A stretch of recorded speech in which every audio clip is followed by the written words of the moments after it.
Hello my dear students, welcome back on my YouTube channel Pankaj Sharma. I will continue my new topic, that is central processing unit. Yesterday I have already taught you the input unit and the output unit, and today I will discuss about the CPU, that is central processing unit. बेटा क्या होता है, इस चीज को हम अच्छे से पढ़ते हैं इस टॉपिक में। देखिए बेटा, यहाँ पर जो कीवर्ड आया है सेंट्रल प्रोसेसिंग एंड यूनिट, कल की क्लास में मैंने आप लोगों को बताया था कि जिस कीवर्ड के साथ या जिस टर्मिनोलॉजी के साथ यूनिट कीवर्ड जुड़ता है वो कोई सिंगल यूनिट नहीं है या सिंगल कंपोनेंट नहीं है।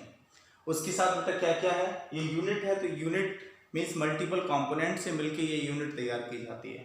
तो सीपीयू के पार्ट कौन कौन से हैं? सीपीयू का एक पार्ट है एएलयू अर्थमेटिक लॉजिकल यूनिट, दूसरा पार्ट है कंट्रोल यूनिट और तीसरा पार्ट है रजिस्टर्स। जैसा कि I have already shown you in my previous classes in a diagram. कि आपने डायग्राम के अंदर पहले की क्लासेस में देखा था कि जो सीपीयू है, सीपीयू के अंदर एएलयू होता है, कंट्रोल यूनिट होता है और रजिस्टर्स होता है। तो सबसे पहले हम एक ओवरव्यू ले लेते हैं कि what is actually CPU. Okay, so यहाँ पे मैंने देखिए कुछ पॉइंट लिखा है। फर्स्ट पॉइंट है सीपीयू का कि main control centre and processing unit. Main control centre, देखिए नाम यहाँ पे सेंट्रल आ रहा है। सेंट्रल का मीनिंग क्या है? केंद्र। केंद्र का मतलब सेंटर, मतलब यहाँ से चीज़ें कंट्रोलिंग की जाती हैं, जहाँ से चीज़ें को ऑब्जर्व किया जाता है, वही इसका पार्ट है। सीपीयू का मेन पार्ट का मेन कंट्रोल सेंटर है, यहीं से चीज़ें सारे ऑब्जर्वेशंस किए जाते हैं। जो भी प्रोग्राम या जो भी टास्क परफॉर्म हो रहा है वो सारी चीज़ें यहीं से कंट्रोल की जाती हैं। दूसरा है it is also known as the brain of computer. आप देख सकते हैं ब्रेन ऑफ कंप्यूटर। अब चूंकि इसको कंप्यूटर का दिमाग कहा जाता है, जैसे एक ह्यूमन बॉडी के अंदर ब्रेन होता है तो ब्रेन का काम क्या होता है? कंट्रोल्स भेजना, सिग्नल्स भेजना। देखिए ब्रेन के थ्रू ही हमको पता चलता है कि हमारी बॉडी में हो क्या रहा है। अगर कोई हमको पिंच करता है तो जैसे ही हमको लगता है जैसे ब्रेन डेड हो जाए, ब्रेन डेड होने के बाद अगर कोई ह्यूमन की बॉडी में पिंच करता है या फिर कोई इंजेक्शन भी लगाता है तो उस चीज़ को पता नहीं चलता है। देखिए जब हमारा ऑपरेशन होता है तो हमारे शरीर को, हमारी बॉडी को अनकॉन्शियस कर दिया जाता है, ठीक है। वो जगह जब शून्य कर दी जाती है तो शून्य करने के बाद क्या होता है कि हमको उस चीज़ का पता नहीं लगता है कि हमारे ऑपरेशन भी हुआ है, हमारे इंजेक्शन भी हुआ है। क्यों? क्योंकि वहाँ से जो सिग्नल्स हैं वो हमारे ब्रेन से वो सिग्नल्स नहीं पहुँचते हैं वहाँ पर। तो ब्रेन काम करना बंद जहाँ कर देता है वहाँ हमारी बॉडी एकदम से खराब हो जाती है, कोई भी चीज़ें वहाँ पर पता नहीं चलता है। ठीक इसी तरह कंप्यूटर का ब्रेन कहलाता है उसका सीपीयू। सीपीयू जब कंप्यूटर का ब्रेन कहलाता है तो उस ब्रेन का काम क्या रहेगा? उस कंप्यूटर के अंदर गाइड करना, डायरेक्ट करना, डायरेक्शन देना या उनको बताना कि किस तरीके से काम करना है। तीसरा, जो चीज़ें हो रही हैं उनको कंट्रोल में करना। और चौथा, जो कंप्यूटर में काम चल रहा है उसकी परफॉर्मेंस को गवर्न करना। यहाँ पे गवर्न करने का बेटा मीनिंग क्या है कि कंप्यूटर की जो परफॉर्मेंस है उसकी पूरी जिम्मेदारी कौन लेता है? सीपीयू लेता है। उसकी पूरी जिम्मेदारी कौन लेगा बेटा? सीपीयू लेगा।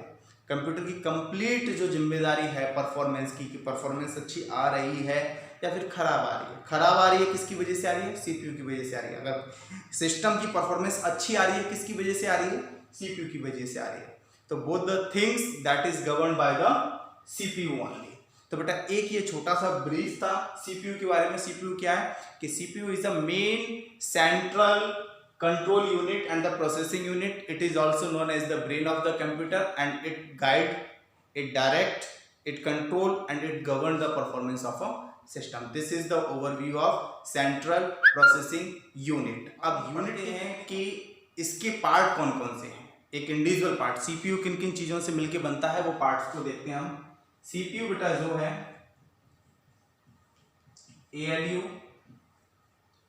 सीयू एंड रजिस्टर, इन तीन पार्ट से मिलके बनता है हमारा कंप्लीट सीपीयू। एएलयू की फुल फॉर्म होती है अरिथमेटिक एंड लॉजिकल यूनिट। सीयू की फुल फॉर्म होती है कंट्रोल यूनिट एंड रजिस्टर एक इंडिविजुअल कंपोनेंट है। आइए इन चीजों को, इन तीनों कंपोनेंट को हम अगर डिटेल में कर लेते हैं तो हमारा सीपीयू टॉपिक भी यहाँ कंप्लीट हो जाता है। तो चलिए इन टॉपिक को हम एक बार इंडिविजुअली बेटा, यहाँ मैंने लिख रखा है ALU। ALU की फुल फॉर्म क्या है? Arithmetic logic unit, logical unit, arithmetical and logical unit. इसकी वर्किंग क्या है, एक एक करके मैंने यहाँ पर पॉइंट लिखा है। Arithmetical and logical unit is responsible to perform the arithmetic operations. Arithmetic operations in terms of, we can say, arithmetic operations like addition, subtractions, multiplications and division. These four operations comes in the category of arithmetic operations. Plus, minus, divide करना, multiply करना, ये जो operations है बेटा ये arithmetic operations के अंदर आते हैं। दूसरा लॉजिकल ऑपरेशंस। लॉजिकल ऑपरेशंस में क्या है? चीजों को आपस में कंपेयर करना, कोई चीज किससे छोटी है, कोई चीज किसी से बड़ी है, छोटी है या फिर बराबर है, या फिर बड़ी है या फिर बराबर है, या फिर दोनों आपस में बराबर ही नहीं है। ये ऑपरेशंस जो हैं वो हमारे आते हैं लॉजिकल ऑपरेशंस के अंदर। Greater than, less than, greater than, equal to, less than, equal to and not equal to. तो ये दो ऑपरेशंस जो हैं वो इसी के नाम से हमको पता चलते हैं। देखिए अर्थमेटिक एंड लॉजिकल। अर्थमेटिक में 4 ऑपरेशंस होंगे, addition, subtraction, division and multiplications. And logical operations के अंदर greater than, less than, greater than, equal to, less than, equal to and not equal to, ये 4-5 ऑपरेशंस हमारे यहाँ पर परफॉर्म किए जाते हैं। अब बेटा होता क्या है कि अर्थमेटिक ऑपरेशंस का जो रिजल्ट होता है वो एक स्पेसिफिक रिजल्ट होता है। फॉर एग्जांपल 3 + 5 को अगर मैं ऐड करता हूं 8 आएगा, 5 में से 2 को माइनस करता हूं 3 आएगा। If I multiply 4 multiply by 2 that is 8. If I divide 10 divided by 5 that is 2. So these are the some specific result. Means we are getting some numeric value. We are getting some numeric value if we are going to perform the arithmetic operations. But in case of logical operations we get only 2 result. ये है हमारा arithmetic result, और यहां हम लिखते हैं logical result. Logical result बेटा सिर्फ 2 रिजल्ट मेरे को मिलेंगे, या तो मिलेगा ट्रू या फिर मिलेगा फॉल्स। कैसे मिलेगा देखते हैं। 7 is greater than 6, result is true. 6 is greater than 8, result is false. 9 is not equal to 10, result is true. 10 equal to 10, result is true.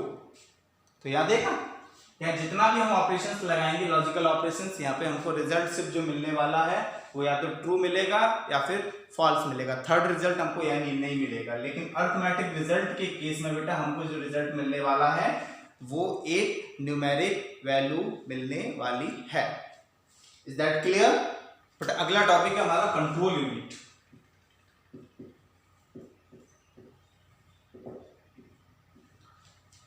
Control unit को पढ़ाने से पहले मैं आप लोगों को एक स्टोरी सुनाता हूं। देखिए बेटा, सपोज मैं एक स्कूल बनवाना चाहता हूं, तो स्कूल बनवाने के लिए मैंने एक नक्शा तैयार करवाया, एक ड्राइंग तैयार करवाई है, और ड्राइंग तैयार करने के बाद मैंने एक को कांटेक्ट किया है जिसका है कॉन्ट्रैक्टर। कॉन्ट्रैक्टर का काम क्या है? बिल्डिंग बनाना। अब जब मैं उसके पास गया हूँ इस चीज़ को लेके, तो मैंने उसको अपनी सारी एक रूपरेखा, सारे आउटलाइंस बता दिए, मैंने अपनी नीड्स बता दी, क्या मैं चाहता हूँ, डूज एंड डोंट बता दिए कि क्या चाहता हूँ क्या नहीं चाहता हूँ। वो सारी चीज़ें कॉन्ट्रैक्टर ने समझ ली, और कॉन्ट्रैक्टर ने समझने के बाद अपनी जो लेबर है, अपनी जो मिस्त्री हैं, उससे संपर्क किया है और उन्होंने अपना काम स्टार्ट कर दिया है। तो बेटा कॉन्ट्रैक्टर का काम क्या है? कॉन्ट्रैक्टर का काम था कि जो काम मैं करवाना चाहता हूँ उसने उसको अच्छे से समझा है। समझने के बाद उसने वो जिससे काम करवाएगा उनको अच्छे से वो काम समझाना है। मिस्त्री को बता दिया, लेबर को बता दिया कि बेटा ये काम करना है, इस तरीके से करना है, मुझे इस तरीके का आउटपुट चाहिए। ठीक है, तो अब वो वहाँ पर रहेंगे। वो कॉन्ट्रैक्टर वहाँ पर तब तक रहेगा, वो कॉन्ट्रैक्टर वहाँ पर तब तक रहेगा जब तक कि मेरा स्कूल बन के तैयार ना हो। ये वन डे टास्क नहीं है, ऐसा नहीं है कि पहले दिन आया और उसने सारी चीज़ें बताई और वो चले गए, ऐसा नहीं है। वो जब तक मेरा स्कूल कंप्लीट नहीं हो जाएगा तब तक वो वहीं पर रहेंगे। अब ये कहानी मैंने आप लोगों को क्यों सुनाई? वो कहानी मैंने आप लोगों को इसलिए सुनाई क्योंकि यहां पर जो कॉन्ट्रैक्टर है वही तो है कंप्यूटर के अंदर कंट्रोल यूनिट,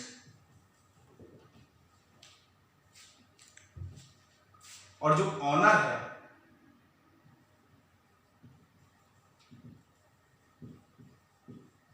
जो बिल्डिंग ऑनर है वही तो है यूजर, सिस्टम का, कंप्यूटर का यूजर जो कंप्यूटर से कुछ टास्क करवाना चाहता है।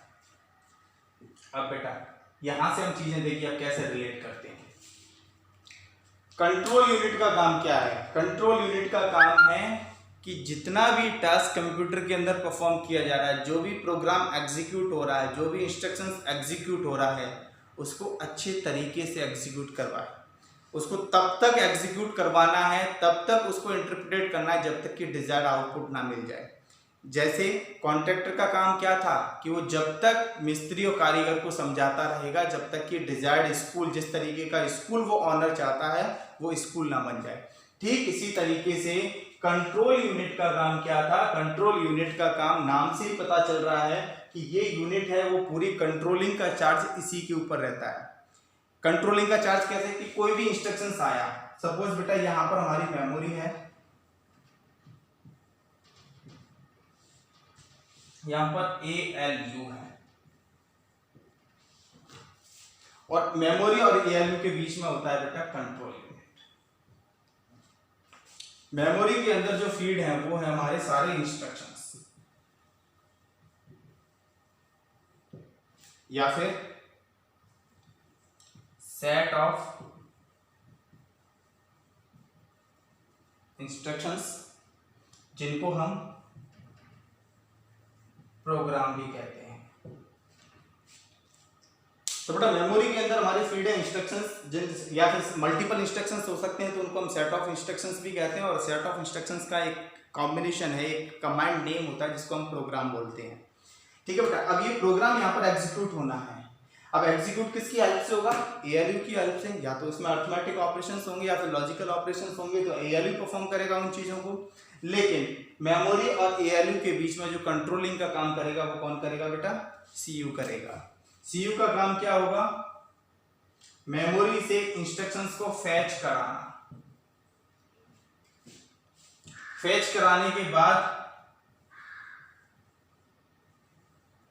डिकोड करना।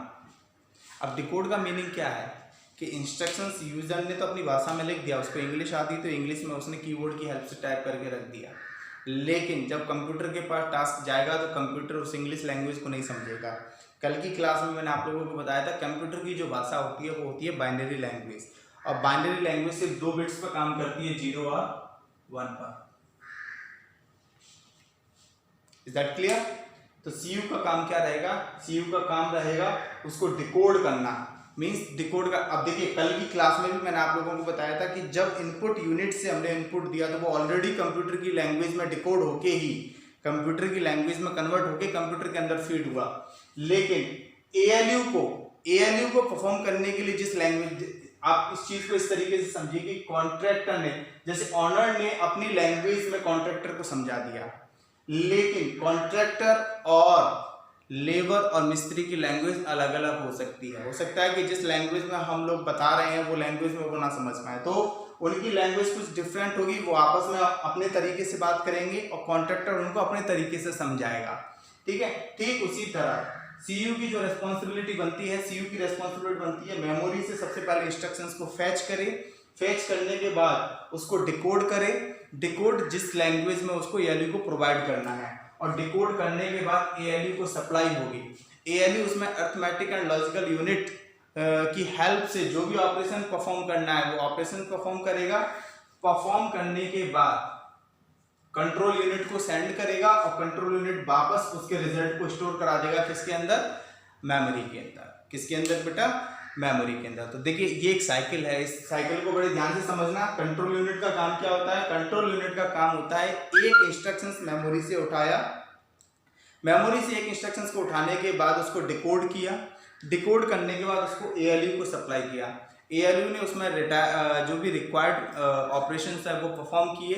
रिक्वायर्ड ऑपरेशंस परफॉर्म करने के बाद जो भी रिजल्ट आया, जैसे 3 और 5 को ऐड करना था तो 3 और 5 को ऐड किया, जैसे यहां पर था ऐड 3 and 5, मैं इसको इस तरीके से लिखता हूं, ऐड 3 and 5। ये एक इंस्ट्रक्शन था जो मेमोरी के अंदर फीड है। सीयू ने क्या किया, इस एक इंस्ट्रक्शंस को बाहर निकाला। बाहर निकालने के बाद उसने इसको डिकोड किया, मींस प्रोग्राम की लैंग्वेज में लिखा जिस सीक्वेंस में उसको ALU को देना है। तो डिकोड करने के बाद उसने लिख दिया ऐड 3, 5। ये ऐड कीवर्ड यहां से हट गया क्योंकि ये तो हमने लगाया था, और सीयू ने उसको डिकोड करके ऐड 3, 5 कर दिया। 3 और 5 ये यहां पर जाएगा। इंस्ट्रक्शंस उसने पहले ही बता दिया है कि क्या करना है, 3 और 5 का ऐड करना है। ALU ने 3 + 5 = 8, यहां से 8 रिजल्ट आया। 8 रिजल्ट को उसने वापस कर दिया सीयू को, और सीयू ने दोबारा उसको मेमोरी के अंदर फीड करा दिया कि इस इंस्ट्रक्शंस का रिजल्ट कितना आया बेटा, 8 रिजल्ट निकल के आया। Is it clear? ओके। दूसरा सीयू का काम क्या होता है बेटा, सेकेंडरी सीयू का, कंट्रोल यूनिट का काम क्या होता है कि जब एक इंस्ट्रक्शंस कंप्लीट हो जाता है, 1 by 1 इंस्ट्रक्शंस ये मेमोरी से फेच कराता है। एक इंस्ट्रक्शंस जब मेमोरी से कंप्लीट हो जाता है, देन ये सिग्नल भेजता है मेमोरी के पास कि ये इंस्ट्रक्शंस कंप्लीट हो गया, अब दूसरा इंस्ट्रक्शंस मेरे पास सेंड करिए। तो बेटा ये कंट्रोलिंग होती है पूरी किसकी, कंट्रोल यूनिट की। तो यहाँ तक मुझे लगता है कि आप लोगों को कंट्रोल यूनिट अच्छे तरीके से समझ में आ गया होगा। मैं एक बार इसको अच्छी तरीके से आपको ब्रीफ कर देता हूँ। कंट्रोल यूनिट का काम क्या होता है कि इंस्ट्रक्शंस को मेमोरी से फेच कराना, इंटरप्रेट करना, उसको डिकोड करना, ALU तक सप्लाई करना। ALU जब उसमें रिक्वायर्ड ऑपरेशंस परफॉर्म करने के बाद उसके रिजल्ट को वापस ALU को रिसीव करता है, और ALU उसके रिजल्ट को वापस स्टोर कर देता है किसके अंदर, मेमोरी के अंदर। तो बेसिकली इन दोनों की वर्किंग, मेमोरी और ALU के बीच में जो कंट्रोलिंग प्रोवाइड होती है वो किसके थ्रू होती है बेटा, CU के थ्रू होती है, कंट्रोल यूनिट के थ्रू होती है। रजिस्टर्स बेटा अगला टॉपिक है हमारा लास्ट एंड फाइनल CPU का, रजिस्टर्स। रजिस्टर्स क्या होते हैं बेटा, what is registers? Registers are some space place where we can hold the some amount of data temporarily, permanent नहीं temporarily, क्योंकि इसका स्टोरेज बेटा बहुत लिमिटेड होता है, ज़्यादा स्पेस नहीं है। फॉर एग्जांपल अगर हम इसको अपने लोकल लैंग्वेज में समझें तो हम इसको कह सकते हैं कि हमारे पास का क्या है कि जब हम चल रहे हैं तो हमारे जो पॉकेट्स हैं, हमारे पास, हमारे पैंट के पास पॉकेट है जिसमें हम little amount of data hold कर सकते हैं। ठीक इसी प्रकार से CPU के पास जब कोई स्मॉल अमाउंट ऑफ डेटा या small amount of instructions hold करने की नीड आती है तो उसके पास खुद के एक लिमिटेड अमाउंट ऑफ रजिस्टर्स होते हैं जिसके अंदर वो उन डेटा को टेम्परेली होल्ड कर सकता है। परमानेंट नहीं कर सकते क्योंकि लिमिटेड स्पेस होता है, उसके पास कंटिन्यूस फॉर्म में इंस्ट्रक्शंस आते रहते हैं, कंटिन्यूस फॉर्म में डेटा आता रहता है। तो वो कुछ समय के लिए, जैसे ओवरबर्डन हो गया उसके पास इंस्ट्रक्शंस का, तो वो कुछ इंस्ट्रक्शंस को फेच करेगा, कुछ इंस्ट्रक्शंस के ऊपर काम करेगा और कुछ इंस्ट्रक्शंस को वो शिफ्ट कर देगा किसके अंदर, रजिस्टर्स के अंदर, जहां वो टेम्परेरी टाइम के लिए टेम्परेरी रूप में वो वहां पे स्टोर रहेंगे। जब पहला इंस्ट्रक्शंस कंप्लीट हो जाएगा तो वो वहां से उनको ऑक्यूपाई कर लेगा। ये एक छोटी सी वर्किंग रहती है बेटा किसकी, रजिस्टर्स की। Is that clear? तो बेटा यहाँ हमारा टॉपिक कंप्लीट होता है CPU। कंप्लीट एक टॉपिक CPU होता है। तो अभी तक हमने 3 चीजें पढ़ चुके हैं, इनपुट यूनिट,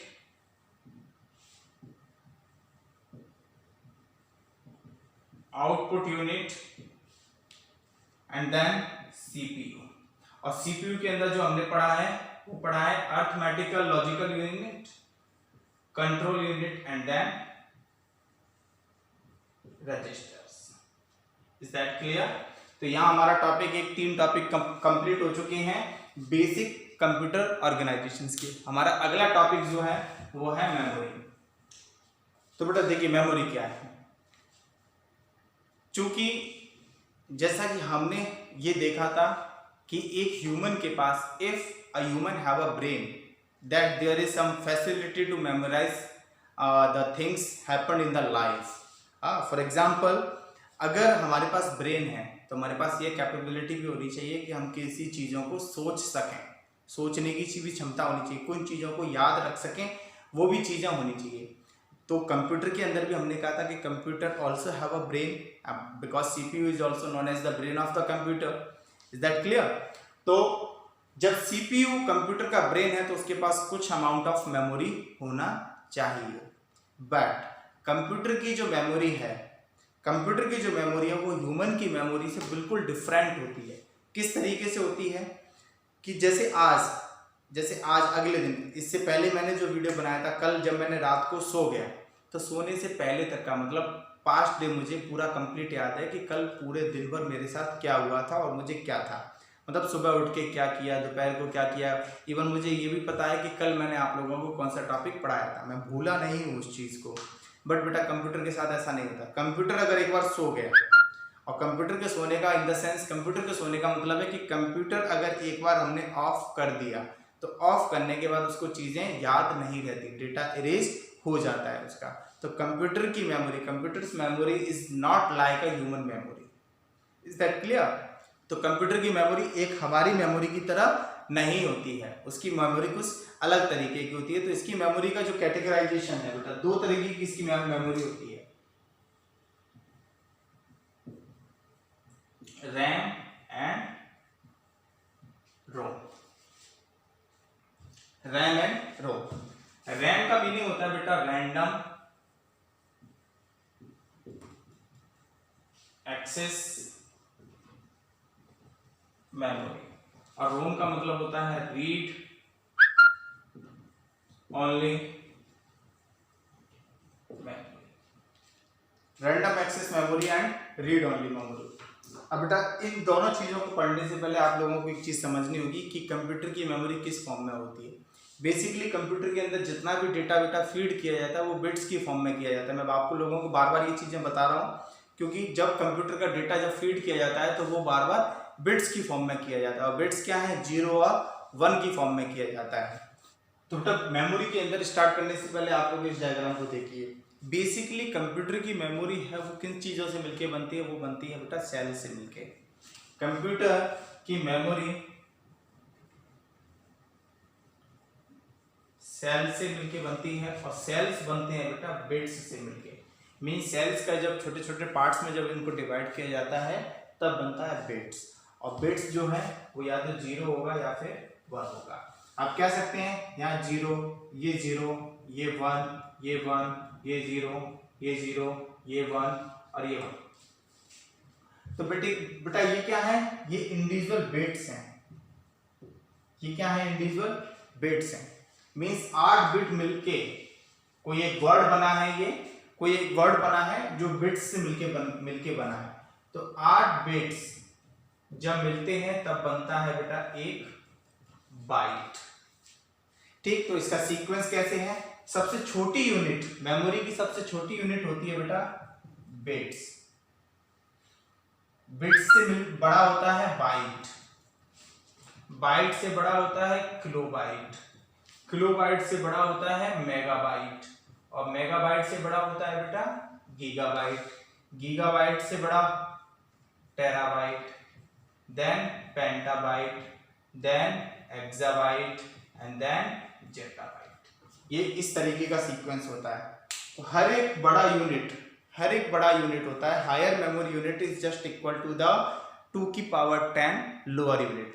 मीन्स 8 बिट से बनता है एक बाइट, 4 बिट से भी मिलके बनता है बेटा 4 बिट। 4 बिट को बोलते हैं निबल। एक निबल बराबर होता है 4 बिट, लेकिन जनरली हम जो कंसीडर करते हैं वो 8 बिट करते हैं। तो 1 bit is equal to 1 byte. 2 की पावर 10 बाइट, जिसको that is 1024 byte is equal to होता है बेटा 1 किलोबाइट। 1 किलोबाइट। देन 2 की power 10 kilobyte is equal to होता है 1 मेगाबाइट। 2 की power 10 megabyte is equal to होता है 1 जीबी। एंड 2 की पावर 10 इज इक्वल टू होता है 1024। 2 की पावर 10 इज इक्वल टू होता है बेटा 1024। तो इसी तरीके से हम मेमोरी की यूनिट्स निकाल सकते हैं। 2 की power 10 MB is equal to 1 GB, then again 2 की power 10 GB is equal to हो जाएगा 1 TB टेराबाइट। 2 की power 10 terabyte is equal to 1 PB, ठीक। 2 की power 10 PB is equal to 1 EB and 2 की power 10 EB is equal to 1 ZB। तो ये पूरा एक कंप्लीट सीक्वेंस है मेमोरी यूनिट्स का कि मेमोरी किस तरीके से कंप्यूटर की डिवाइड होती है। तो बेसिकली बेटा कंप्यूटर की जो मेमोरी होता है वो स्मॉल प्लेसेस होता है, वर्क स्टेशन होता है, जहां पर कुछ चीज़ों के लिए डेटा को, इंस्ट्रक्शंस को होल्ड किया जाता है, टेम्परेरी होल्ड किया जाता है। और हर एक मेमोरी का एक पर्टिकुलर लोकेशंस होता है। जैसा कि अभी मैंने आपको बनाया, ये एक सेल है, ये मेमोरी का एक सेल है। 1 2 3 4 5 6 7 8 1 बाइट का बेटा एक सेल है ये, जिसके अंदर 8 बिट हैं, 0 0 1 1 0 1 0 1। ये कोई इंफॉर्मेशन इसके अंदर स्टोर की गई है हर एक सेल का। ये जो सेल्स हैं स्मॉल स्मॉल, ठीक, इनका एक एड्रेस है जिनको बोलते हैं हम मेमोरी एड्रेस। एड्रेस तो होना वैसे भी जरूरी है, पहचान कैसे होगी विदाउट एड्रेस? अगर हमारे घर का एड्रेस ही नहीं पता तो हमारे घर पर चिट्ठी कैसे आएगी? कोई भी अगर लेटर सेंड करता है तो उसके लिए जरूरी होता है कि उस पर्टिकुलर हाउस का एड्रेस प्रेजेंट होना। जब तक एड्रेस नहीं पता होगा तो वो चिट्ठी घर तक नहीं पहुंचेगी। तो ठीक इसी तरह कंप्यूटर की मेमोरी के अंदर जब भी कोई इंस्ट्रक्शंस, कोई भी डेटा स्टोर किया जाता है तो उस एक पर्टिकुलर मेमोरी लोकेशंस का एक एड्रेस होता है, जिस लोकेशन पर वो डेटा पर्टिकुलर स्टोर होता है। ठीक है बेटा, तो यहाँ पर हमारा कंप्लीट होता है मेमोरी का एक ब्रीफ इंट्रोडक्शन। अब मेमोरी के कितने पार्ट हैं वो थोड़ा डिस्कस कर लेते हैं। मेमोरी के बेटा 2 पार्ट हैं, RAM and ROM, random access memory and read only memory. अब बेटा यहाँ पर एक वर्ड आया है RA। RA का मतलब है यहाँ पर random access. Random access memory क्या होता है? रैंडम का मतलब होता है at random. At random means कहीं से भी, कभी भी, ठीक। तो इस मेमोरी के अंदर जो डेटा स्टोर किया गया है, रैम के अंदर जो डेटा स्टोर किया गया है, उस डेटा को हम किसी भी लोकेशंस पे जाके कभी भी एक्सेस कर सकते हैं, इसलिए इसका नाम कहा जाता है एट रैंडम। फॉर एग्जांपल, हमने 1 बाइट का सेल्स बनाया है, 0 0 1 1 0 0 1 1। देखिए, रैंडम एक्सेस मेमोरी के अंदर जरूरी नहीं कि हम इस डेटा को सीक्वेंसली एक्सेस करें। मींस पहले 0 को एक्सेस करें, फिर उसके बाद इसको करें, फिर इसके बाद इसको, फिर इसके बाद इसको, इसके बाद इसको। Means it does not provide the sequential access. We can access the data at random. Means अगर मुझे यहां से ये वाला डेटा एक्सेस करना है, वी कैन। अगर ये वाला डेटा एक्सेस करना है देन वी कैन। अगर ये वाला डेटा एक्सेस करना है देन वी कैन। यहाँ पर कोई स्पेसिफिक ऑर्डर बेटा स्पेसिफाई नहीं है कि आपको किसी पर्टिकुलर इसी ऑर्डर में डेटा को एक्सेस करना है कि इस डेटा तक पहुंचने के लिए पहले आपको ये डेटा एक्सेस करो, फिर आपको ये डेटा एक्सेस करो, फिर आपको ये डेटा एक्सेस करना है, फिर आपको ये डेटा एक्सेस करना है, फिर उसके बाद ये करना है। ऐसा जरूरी नहीं है। हम किसी भी लोकेशंस का कोई सा भी डेटा कभी भी एक्सेस कर सकते हैं, इसलिए इस मेमोरी को बोलते हैं रैंडम एक्सेस मेमोरी। लेकिन बेटा इस मेमोरी का एक ड्रॉबैक भी होता है। इस मेमोरी का ड्रॉबैक क्या है कि इस मेमोरी का जो नेचर है वो वोलेटाइल नेचर का है। वोलेटाइल नेचर का मतलब क्या है कि जैसे ही लाइट गई डेटा गोज ऑफ, जैसे ही लाइट गई अपना डेटा लॉस्ट हो जाएगा। मींस वो डेटा हम रिट्रीव नहीं कर सकते हैं लाइट जाने के बाद। तो इस ऐसे नेचर्स को बोलते हैं वोलेटाइल नेचर। वोलेटाइल नेचर का मतलब क्या होता है बेटा कि जैसे ही लाइट गई the data will waste, data will go off. तो इस तरीके के नेचर को बोलते हैं हम volatile nature. Is that clear? RAM के बेटा 2 पार्ट होते हैं, dynamic RAM and static RAM. Dynamic RAM और स्टैटिक रैम का मीनिंग क्या है? क्योंकि ये दोनों रैम है तो इन दोनों का नेचर भी क्या है? वोलेटाइल नेचर के हैं, मीन्स डेटा को परमानेंट होल्ड नहीं करेंगे। जैसे ही लाइट चली जाएगी, जब तक लाइट है, जब तक की पावर की सप्लाई है, तब तक डेटा अवेलेबल है। पावर की सप्लाई खत्म होने के बाद डेटा लॉस्ट हो जाएगा, डेटा इसमें परमानेंट स्टोर नहीं होगा। बट दोनों में डिफरेंस क्या है? दोनों में डिफरेंस जो है, मेन डिफरेंस क्या है इन दोनों में बेटा? जो मेन डिफरेंस है, सबसे पहला है मेमोरी एक्सेस टाइम। सबसे बड़ा जो मेन डिफरेंस होता है मेमोरी एक्सेस टाइम। और दूसरा, डेटा को स्टोर करने के लिए कौन से कंपोनेंट इसमें यूज में लिए जाते हैं? डीरैम की बात करते हैं बेटा। डीरैम के अंदर जो यूज में लिया जाता है वो ट्रांजिस्टर एंड कैपेसिटर। और बेटा एस रैम में डेटा स्टोर करने के लिए यूज में लिया जाता है फ्लिप फ्लॉप। पहला डिफरेंस, दोनों की स्टोरेज कैपेसिटी, कि डेटा को स्टोर करने के लिए डीरैम के अंदर ट्रांजिस्टर्स एंड कैपेसिटर्स यूज में लिए जाते हैं, एस रैम के अंदर यूज में लिया जाता है फ्लिप फ्लॉप। दूसरा डिफरेंस होता है बेटा मेमोरी एक्सेस टाइम का। मेमोरी एक्सेस टाइम क्या है कि मेमोरी से डेटा को रिट्रीव करने में जितना समय लगता है किसी मेमोरी से डेटा को रिट्रीव करने में जितना समय लगता है उसको बोलते हैं मेमोरी एक्सेस टाइम। तो बेटा जो डीरैम है, डीरैम का मेमोरी एक्सेस टाइम 20 नैनोसेकंड से लेके 70 नैनोसेकंड होता है। और एस रैम का मेमोरी एक्सेस टाइम 10 नैनोसेकंड होता है। तो यहां से हम चीजें देख सकते हैं कि इसमें मेमोरी एक्सेस करने का टाइम इसमें ज्यादा है, एस रैम के अंदर मेमोरी एक्सेस करने का टाइम कम है। तो ये अच्छा हमको मेमोरी एक्सेस प्रोवाइड कर सकता है, मीन्स डेटा को जल्दी फेच करके निकालता है कौन? S RAM. ठीक है बेटा, यहां तक चीजें क्लियर हैं। और दोनों ही चूंकि रैम का पार्ट है तो दोनों ही वोलेटाइल नेचर के हैं। ऐसा कुछ भी नहीं है कि किसी के अंदर परमानेंट डेटा स्टोर होगा। दोनों के अंदर जब तक पावर मिलती रहेगी तब तक डेटा स्टोर है, जैसे ही पावर चली जाएगी हमारा डेटा लॉस्ट हो जाएगा। Is that clear?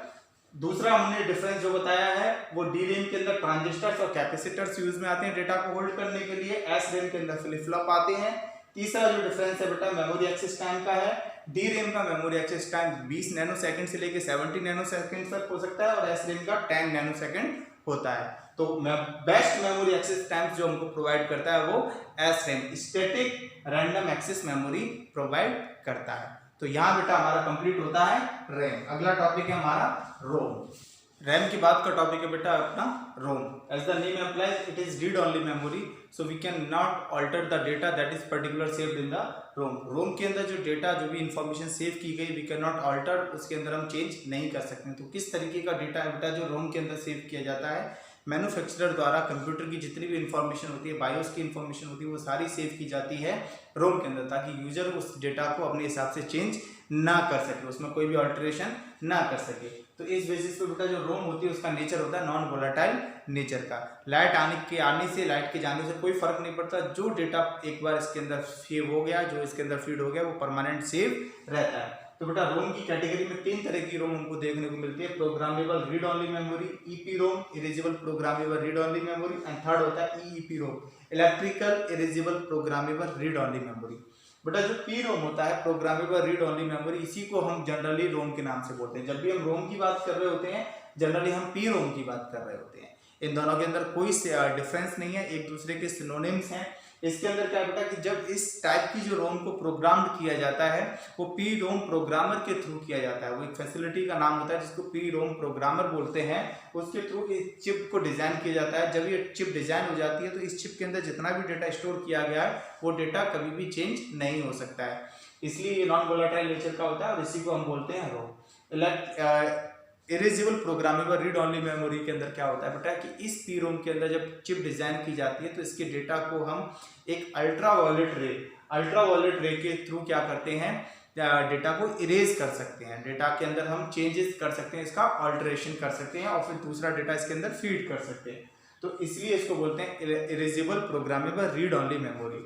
यहाँ पर बेटा electrical erasable programmable read only memory के अंदर क्या है कि इसमें जो डेटा है वो इरेज तो किया जा सकता है लेकिन इलेक्ट्रिकल सिग्नल्स के बेसिस पे चेंज होगा, ठीक। और यहाँ पर बेटा इसका एक बेनिफिट ये भी है कि ये बैकअप प्रोवाइड करता है रैम के साथ बैकअप प्रोवाइड करता है। इसलिए आजकल के जितने भी सिस्टम्स है उसके अंदर सिर्फ दो का कॉम्बिनेशन आता है, रैम एंड EEPROM। जो रोम आती है वो इसके अंदर आती है EEPROM। इसका बेनिफिट मैं आपको एक सिंपल एग्जांपल बता देता हूँ। कभी कभी आप लोगों ने ब्राउजर पर टैब चला रहे होते हैं और लाइट चली जाती है तो आपका कंप्यूटर जो PC है वो शट डाउन हो जाता है। तो बेटा उस केस में क्या होता है कि जब लाइट वापस आती है और वापस आने के बाद जब आप क्रोम को ओपन करते हैं तो वहाँ पे एक रीस्टोर का कीवर्ड आता है। जैसे ही आप क्लिक करते हैं रीस्टोर के कीवर्ड पर तो आपके वो जितने भी टैब थे जो लाइट जाने से पहले आप जिनको एक्सेस कर रहे थे वो टैब वापस खुल जाते हैं। वो सारी चीज़ें होती हैं EEPROM के थ्रू। EEPROM के अंदर क्या होता है, वो रैम का कुछ पार्ट होता है, वो उसका रीस्टोरेज प्रोवाइड करता है। क्योंकि करंटली हम जो भी डेटा पे काम करते हैं वो सब रैम के ऊपर करते हैं और बैकग्राउंड के अंदर वो इसका स्टोरेज थोड़ा सा ऑक्यूपाई करके रखता है। तो यही बेनिफिट रहता है बेटा EEPROM का। तो आज के लिए इस वीडियो में इतना ही। मैं आपको ब्रीफली बता देता हूँ, अभी तक हमने input unit, output unit, CPU और मेमोरी, ये 4 टॉपिक बेटा कवर कर लिए। लास्ट टॉपिक है हमारा सेकेंडरी स्टोरेज, क्योंकि रैम और रोम जो कंप्यूटर है, कंप्यूटर की वो प्राइमरी मेमोरी का पार्ट है। इसके अंदर डेटा परमानेंट स्टोरेज नहीं है, मतलब सालों साल हम इस डेटा को स्टोर नहीं कर सकते हैं। तो सालों साल उस डेटा को स्टोर करने के लिए हमको कुछ सेकेंडरी मेमोरी की भी नीड पड़ती है, जिसको हम अपनी अगली वीडियो के अंदर पढ़ेंगे। आपको अगर मेरी वीडियो अच्छी लगती है तो मेरे इस चैनल को लाइक करें, शेयर करें, सब्सक्राइब करें। Keep watching my video on my YouTube channel. तब तक के लिए गुड बाय सब।